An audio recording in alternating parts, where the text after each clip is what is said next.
Welcome back to the Relationships Made Simple for Men podcast with me, Bryce Bauer. Today, I'm going to be talking about how to read your wife's mind. Now, I know what you might be thinking. Bryce just wanted to come up with a catchy title so I'd listen, but that is not the case. This is real, it's possible, and I'll tell you how to do it. First, I want to flag some assumptions. Number one is that you're smart. You can collect information and hold it in your brain. Number two, you really care about your relationship and you want to understand your partner more deeply. So if those two things are in play, you're good. Here's a little backstory. I've been working with men and couples for the last 8 years. And Jenny, my wife, has been a marriage and family therapist for almost 20. And we both agree that the most common issue that women bring about their male partners is that they struggle to attune. They might use different language, but it amounts to the same thing. My partner doesn't get me, they don't listen to me, they don't understand me. They can be oblivious to my feelings and even their own feelings. So I could talk a lot about attunement, but to put it in simple terms, it's basically being able to track and anticipate feelings and needs. And you'll notice that we naturally do this with kids. If you have children, you're probably pretty good at tracking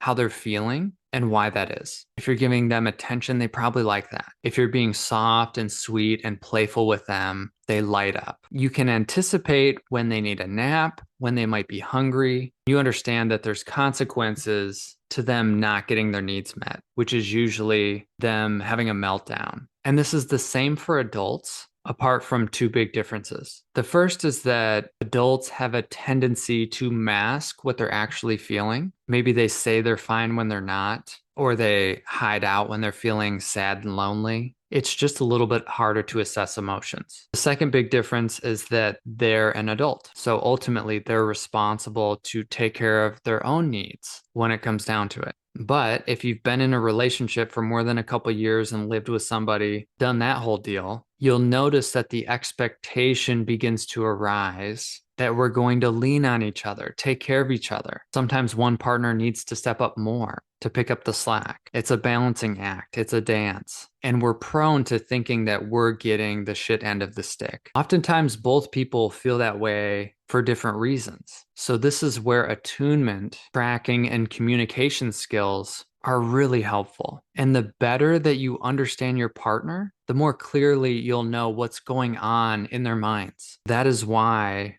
I'm giving this episode this title. I spend a lot of time talking to Jenny. I'm studying her. It helps that she's also studying herself so that she can bring me good information. It's amazing how this works. For instance, the moment I look at Jenny's face, I've got a pretty good idea of how she's feeling. And I will already have a few working theories as to why she might feel how she does. There is a handful of things that stress her out and a handful of things that really bring her joy.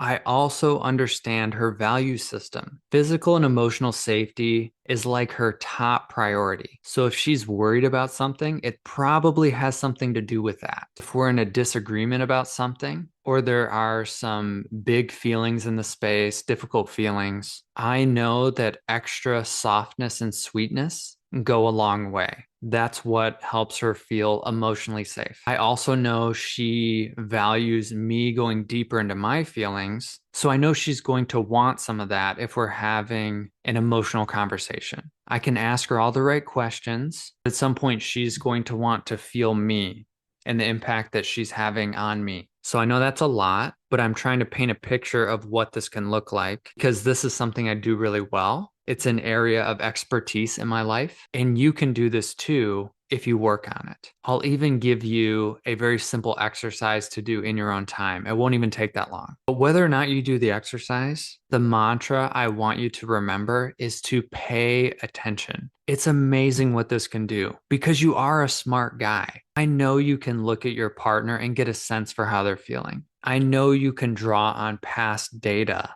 to get an idea of what might be going on. And then you can check out your theories with her, paying that attention to her. Attention is another word for love. Bring in that curiosity. Be that safe space that she can relax into. Hey, How are you doing? Oh, I'm okay. I just had a lot of running around to do, and now I have to cook dinner. This is like a traditional scenario. Hey, I want to really know how you're doing. What were the best and worst parts about your day? How'd that talk go with your sister? Those are ways we can pay attention and show that we're paying attention. I'm amazed sometimes at how this doesn't occur to men. They can be great at gathering data, but then they don't follow up on it. Or, this one's even better, their partner has spent years telling them they need the same thing and they still don't do it. Their wife might say something like, I want you to go work on yourself, meaning do some self reflection, go to therapy, join a men's group, something. And for years, men kick the can down the road and don't do it. And then you're in the same argument that ends the same way, and you get the same feedback. You need to work on your anger. I want you to listen to me. If those are the things you're hearing, you need to find a way to work on it. This is less about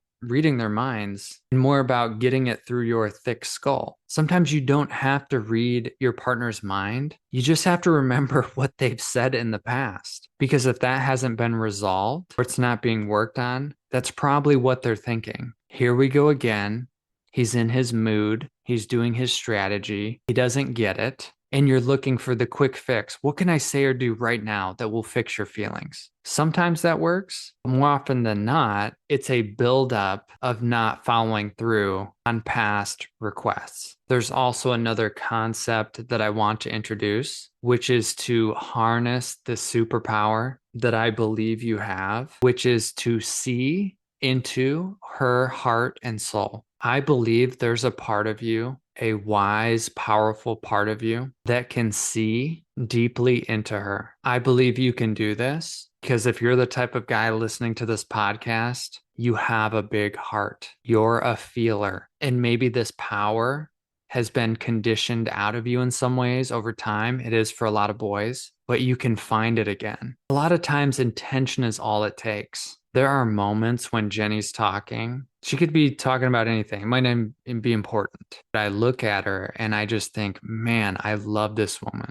I want to understand how she's thinking and feeling. It feels so good to learn about her. And she's different than me, a lot different. But in more deeply understanding her, it helps me understand other parts of myself. For instance, Jenny is very sensitive. And I used to think of myself as not very sensitive. I've been through some tough life experiences. I've had tough jobs where you had to have really thick skin. So I assumed that meant I wasn't sensitive. But the more I've learned and watched Jenny go through all these little moments of feeling sensitive, I've started to realize again how sensitive I really am. Yeah, I have thick skin and I can manage it, but I still feel. And as a little boy, I was really shy, super sensitive. What happened? Well, I needed to learn how to survive. And the more I've come to understand my own sensitivity as an adult, instead of just compartmentalizing it, I can actually be with it. When I compartmentalize feelings, they get like stuck in me. This happens for a lot of men. But when I become aware that, yeah, actually, I did feel embarrassed and disappointed that I lost that pickleball game, I have more capacity, more resilience to hold it, and the charge dissolves. It doesn't stay stuck with me. This is one way that we process feelings. But to bring it back to my relationship, I don't think I would have gotten there had I not had a really sensitive partner that I was working to understand. And it's real. Your partner's going to bring up a bunch of stuff in you. They'll bring up parts of you that you've disowned. They might be the exact opposite of you in some ways, and you might have to work to hold that polarity, that difference. You two might do the same things that annoy each other at the same time, like talking over each other. But no matter what's happening, the idea is that we can use our partners to better understand ourselves because they are a reflection of how we see ourselves and how we see the world. This can be a very difficult concept to grasp. The people closest to us will give us the most direct reflection into ourselves. For instance,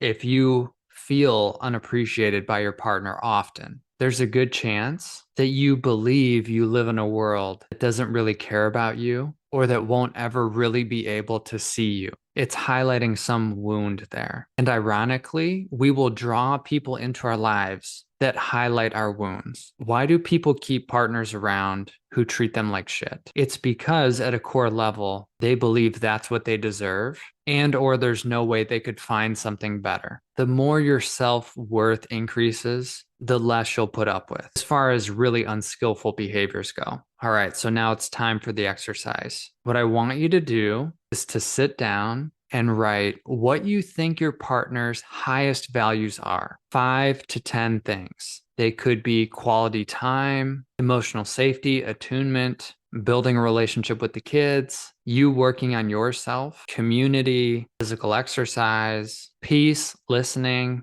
whatever it is. Write down those 5 or 10 things that you know your partner could not live without and maybe can't get enough of. And then on a scale of 1 to 10, I want you to grade yourself on how well you show up in those areas. And if there are areas where you're at a 6 or below, you probably need some work. So you might decide that you want to do something about that. But at least you know where you stand. If you get into another circular argument and you rated yourself a 2 out of 10 on listening, I got bad news for you. Nothing you say in that moment is going to change much because you suck at listening. You need to go learn how to listen or practice really, really hard. Get that score up. And bonus points, if you share this with your partner and you're like, hey, I did some attunement labor here. Here's my scorecard. What do you think? She might score you higher on some things, which is good info. She might score you lower. Don't argue that. Just take it in. All right. Well, I often time these podcasts right before I'm going to play pickleball. So I feel like I need to rush out the door. But if you want to join a men's group, get on my website, check it out. There's plenty of info on how to work with me or my wife and I on my website as well. Thanks for tuning in. Leave me a review, please. And I'll see you next week.